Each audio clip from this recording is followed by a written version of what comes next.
Bismillahirrahmanirrahim. Assalamu alaikum dear 10th class. Hope you all are fine. As you know students, we have started class 10th chemistry chapter number 9 chemical equilibrium. In the previous lecture we have discussed about the expression for equilibrium constant for journal reaction. I hope आपने इसकी बहुत अच्छे से practice की होगी। और next lecture start करने से पहले प्रीवियस लेक्चर में जो हमारे पास एग्जाम्पल रह गई थी उसको देखते हैं। और ये हमारे पास एक एग्जाम्पल है, ये आपकी बुक के पेज नंबर 8 पे है। तो ये एक हमारे पास केमिकल इक्वेशन दी गई है, इसको हमने जो है वो केसी फाइंड आउट करना है। तो किस तरह से हम इसका केसी जो है वो फाइंड आउट करेंगे, इसके कुछ रूल्स हैं वो मैं आपको बताती हूँ। सबसे पहले आपने क्या करना है, आपने देखना है ये केमिकल इक्वेशन जो दी गई है ये बैलेंस केमिकल इक्वेशन है। दूसरी बात ये कि ये एक रिएक्शन जो है ये रिवर्सिबल रिएक्शन होना चाहिए। फिर हम जो इसके प्रोडक्ट्स हैं उसको हम लिखेंगे न्यूमिनेटर के तौर पे, और जो रिएक्टेंट्स होंगे उसको हम लिखेंगे डिनोमिनेटर के तौर पे। इन चीज़ों को फॉलो करते हुए हमने इसका केसी जो है वो फाइंड आउट करना है। तो इसको हम डिवाइड करते हैं 3 पार्ट्स में, फॉरवर्ड रिएक्शन, रिवर्स रिएक्शन और इक्विलिब्रियम की स्टेट में। फॉरवर्ड रिएक्शन आपको पता है, इक्विलिब्रियम जो हमारे पास रिवर्सिबल रिएक्शन है उसमें फॉरवर्ड और रिवर्स रिएक्शन होते हैं। फॉरवर्ड रिएक्शन जो है उसको हम देखते हैं, फॉरवर्ड रिएक्शन का जो रेट है वो हमारे पास जो रिएक्टेंट्स हैं उसके डायरेक्टली प्रोपोर्शनल है। ये रिएक्टेंट्स हैं, फॉरवर्ड रिएक्शन का रेट जो है वो इसके डायरेक्टली प्रोपोर्शनल है। फिर हम इसको इक्वलिटी में चेंज करेंगे, rate of forward reaction is equal to KF nitrogen और ऑक्सीजन के मोलर कंसंट्रेशन।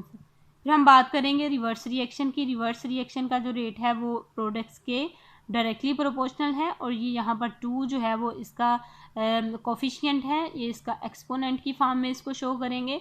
यहाँ पर जो 2 है ये एक्टिव मैस है। एक्टिव मैस मैंने आपको बताया था कि जितने ये सब्सटेंसेस रिएक्ट कर रहे हैं, जितनी अमाउंट इसकी रिएक्ट कर रही है वो इसका एक्टिव मैस होगा। यानी कि रिएक्टिंग टेकिंग पार्ट जो कर रहे हैं, इसके जितना मास इसका टेकिंग पार्ट कर रहा है वो इसका एक्टिव मैस होगा।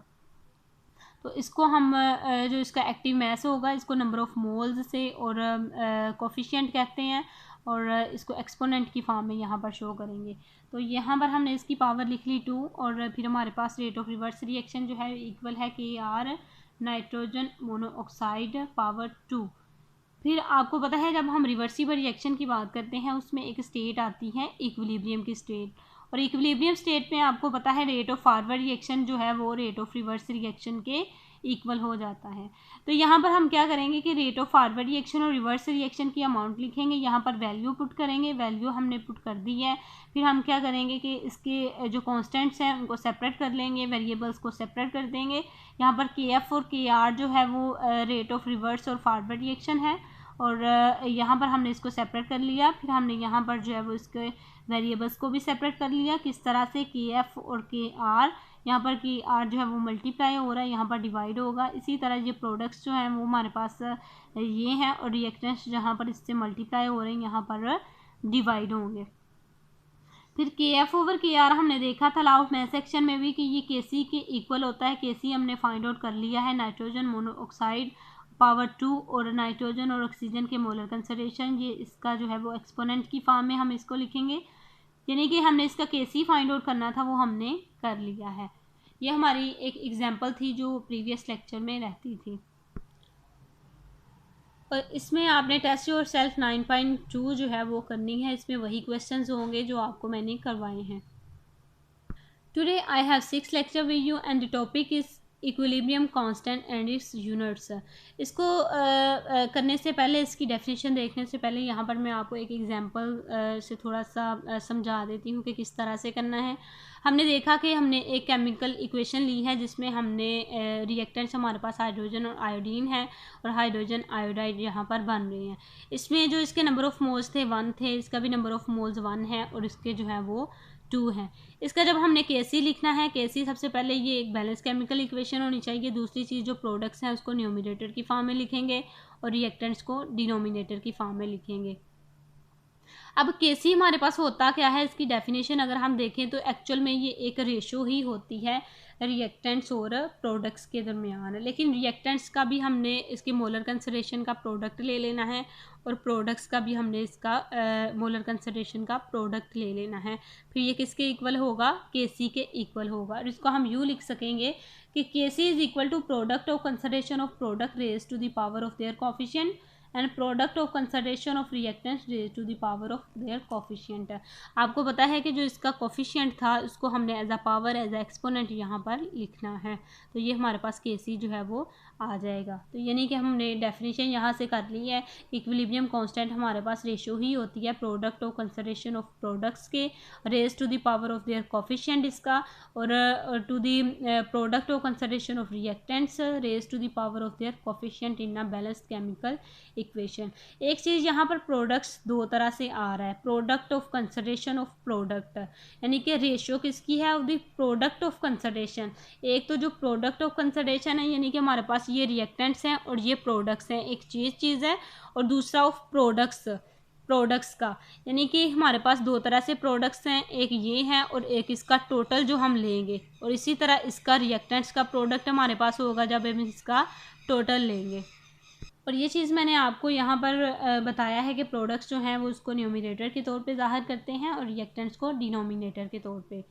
और अब हम यहाँ पर देखते हैं कि केसी के कब यूनिट्स, हमने केसी को देख लिया कि केसी हमारे पास क्या है, इसकी डेफिनेशन भी देख ली। अब हम देखते हैं कि केसी के कब यूनिट्स होते हैं और कब नहीं होते। सबसे पहले केसी के कब यूनिट्स नहीं होंगे, जब नंबर ऑफ़ मोल्स रिएक्टेंट्स और प्रोडक्ट्स के, यानी कि एक इक्वेशन में नंबर ऑफ़ मोल्स दोनों साइड्स पे जो हैं वो इक्वल होंगे, तो केसी का कोई यूनिट नहीं होगा।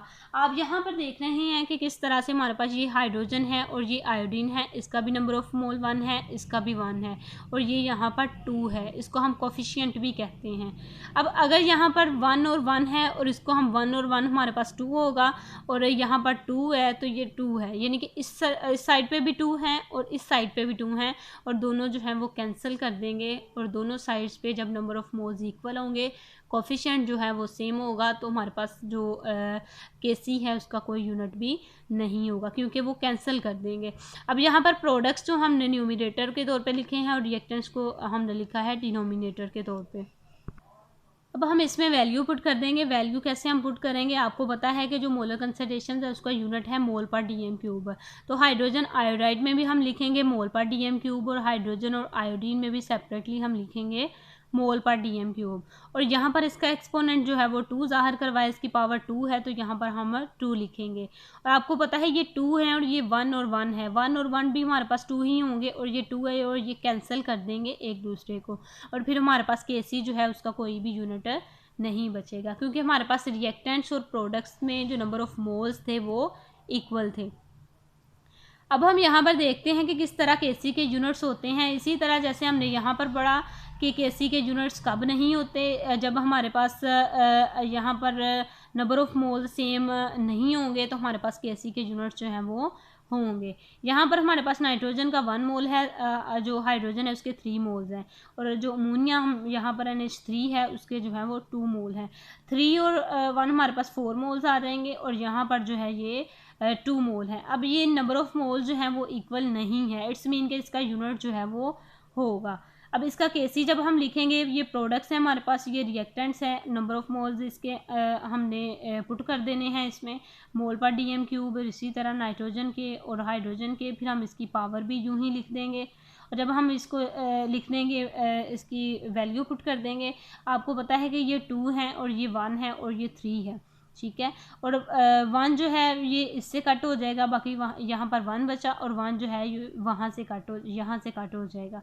फिर हमारे पास जो है वो मोल पर डीएम क्यूब का स्क्वायर जो है वो बच गया है। फिर हम इसको यूँ लिख लेंगे केसी इज इक्वल टू 1 ओवर मोल पर डीएम क्यूब स्क्वायर, इसकी पावर जो है वो हमने लिख दी है। क्लियर। इसके बाद हमारे पास जो है वो केसी आ जाएगा। केसी जो है आपको पता है न्यूमिनेटर की फॉर्म में इसको लिखते हैं, इसके यूनिट को डिनोमिनेटर की फॉर्म में नहीं लिखते। पहले हम इसको जो है वो सोल्व करेंगे, फिर हम इसको न्यूमिनेटर की फॉर्म में लिखेंगे मोल पर स्क्वायर और डीएम पावर 6, ये इसके जो है वो केसी के यूनिट्स आ जाए।